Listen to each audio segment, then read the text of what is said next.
Do-Rad Wisdom here, folks, and welcome to Y2K 20.08.19. 76 days out from our election.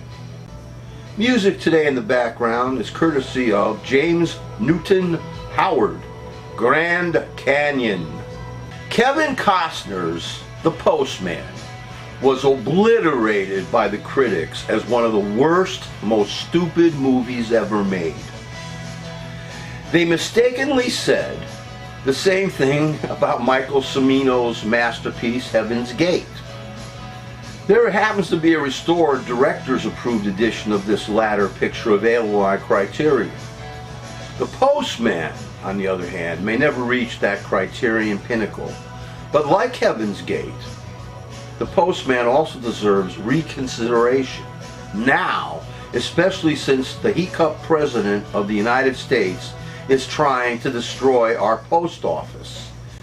In the months before the most important election in U.S. history, The Postman, released in 1997, was supposed to be a promising epic follow-up to Costner's Dances with Wolves, but it didn't work out that way, and the picture bombed. The whys and wherefores to this can be attributed to the scripted unevenness between satire and science fiction. Often, the acting borders on camp, which at times can be a good thing, depending on your intention. So, sometimes the picture draws unintended laughs. However, I had no problem with the picture's 2-hour and 50-minute plus running time, because I've always loved long movies. And the music by James Newton Howard also adds tone to the melodramatic acting and mayhem. But the question, was The Postman the bomb that some claim it was? Financially, I mean, that's the only thing we care about in our world, right? Filthy lucre. For me, personally, part of what makes a movie successful, and even a work of art, is, does it have a purpose? Does it have an important message? Does it teach us something about ourselves and about our society so that we can better ourselves? If a movie is able to do those three things, I can't call it a failure, and maybe sometimes I could call it art. Whether you like Costner or not, I like his work personally. Whether the movie is overwrought and too long, he succeeds in teaching a very important message that somehow and some way has become more resonant today than anyone, even Costner, would have expected. Simply put, The Postman teaches the importance of the post office in maintaining the USA as a free country. Before viewing this feature, I seldom thought about the post office in this way, and I should have. After viewing The Postman, I never took the post office for granted ever again. In the years since the release of The Postman, the Republicans have been trying to cripple the post office. During a lame duck term in Y2K06, Republicans pushed through a bill that forces the agency, this constitutional agency, the post office, to fund pensions and the like 75 years into the future. And now, with the arrival of President Nazi he-cup Trump, they intend to finish the post office off and privatize it, the same way that they wish to privatize everything. And of course, additionally, they want to destroy the post office simply because it is going to be used to help more people vote safely during this pandemic. The Postman, released in 1997, is set in a near future time, Y2K 2013, when the entire USA has been decimated by a plague. Communities are spread out all over the blasted landscape, and they all live in enclaves. All enclaves are being terrorized by a roaming army of fascists called the Holnists. The Holnists, named after their founder Nathan Holn, spelled H-O-L-N. It's kind of like a Magnificent Seven situation or Seven Samurai situation.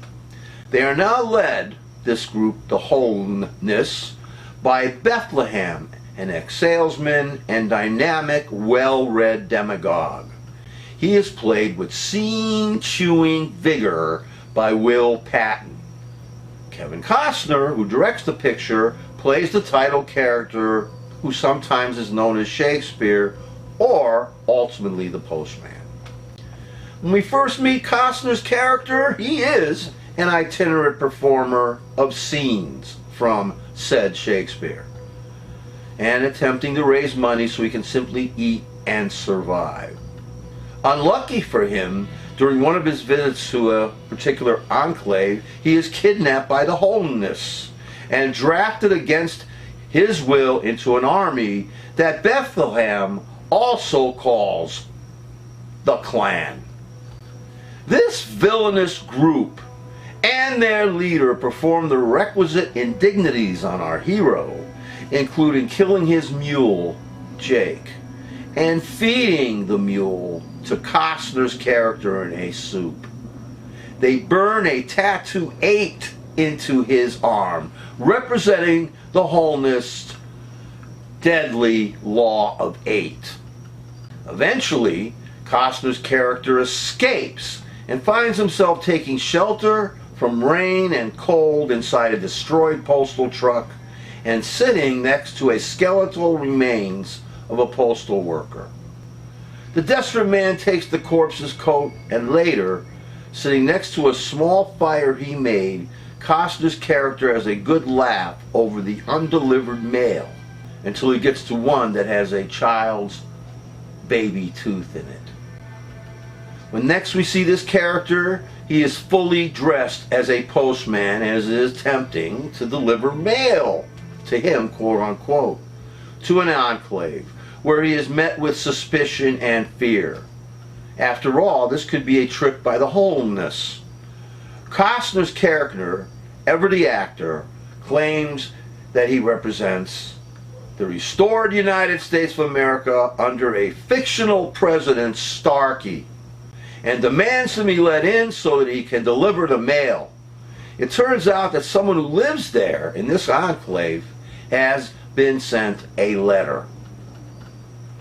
Costner's character has no intention of being a real postman. He begins as a kind of con man, but by the time we get into the middle of the feature, he is unwilling leader of an army of young postal workers. He founded it himself, unwillingly and unknowingly, but now also are led by these young people by Ford Fairlane Mercury, played effectively by Lawrence Tate. Ford Fairlane Mercury. All believe in a restored USA that only the postman knows does not as yet exist, but is miraculously brought back to life simply by the will of Costner's postal fleet to deliver the mail in spite of the mortal dangers they face from the Holnist attacks. Again, it takes time for Costner's character to take on the full mantle of leadership to become the postman. He is aided effectively in his goal also by Olivia Williams, who plays Abby, a tough, strong woman who knows what it takes to survive this blasted American wasteland. There are also plenty of action sequences that are meaningful, especially since we are made to care about the characters and their plight. We especially see how serious a foe Bethlehem and his Holness are through their totalitarian infused fascist violence. At one scene in the picture, Patton's character, Bethlehem, says, before he murders someone, that we no longer have a republic, but instead a feudal system. There is an especially powerful and pivotal scene when Bethlehem burns down Ford Fairlane Mercury's post office branch that he had just restored, now made ashes again by the evil holiness, claiming that there is no restored United States of America. Bethlehem also pledges to slaughter all who dare raise the American flag. He says, lower that flag before he burns the post office. I first purchased the movie sight unseen on Laserdisc because I like Costner and the post-apocalyptic genre. I was also aware of the negative reviews before I made my purchase. I do not regret my purchase of the picture, and am now grateful that I did, because it, along with Soylent Green and others, have helped prepare me for the Trump reality show nightmare we now find ourselves in now. From the dawn of the human race, we have used images to interpret our experiences. At first, crude drawings on the walls of caves. Down the ages, while we were busy murdering each other and giving each other diseases, we surprisingly had time to create science, math, letters, art, music, and motion pictures. All of these will remain our legacy as long as our species remain alive on this planet. The Postman may have indeed been one of the worst movies ever made. I don't know. But in spite of all of its overwrought camp, I found it intelligently entertaining, and it left me with a message that I never forgot. Friends, we have a dictator in our White House, a traitor. If you happen to catch the Postman, pay close attention to Will Patton's wholeness leader, Bethlehem. He does not want a post office, and in destroying post offices and murdering postal workers, he is proclaiming his denial of the freedom and liberty that is enshrined, flawed as it is, in our Constitution. It turns out that 23 years after the release of the Postman, we have in Y2K20 America a COVID-19 plague that has killed over 170,000 people. Plus, we have a president who wants to destroy the post office so that we can't exercise our right to vote. We may not, as yet, have a destroyed landscape as depicted in the Postman, but we certainly have seen the rise of other specters. Watch the Postman, made in 1997, and in the space of 23 years, the Bethlehem of that movie has morphed into the image of cursed Donald Trump. Before we allow critics to judge movies for us, never forget the importance of whether a particular movie teaches us something or not. Thanks to my experience, to a valuable lesson taught by this movie, The Postman, this bomb, the alleged bomb, I am prepared to fight the dictator Donald Wholeness Bethlehem Trump with all my being. I give The Postman 4 out of 5 stars.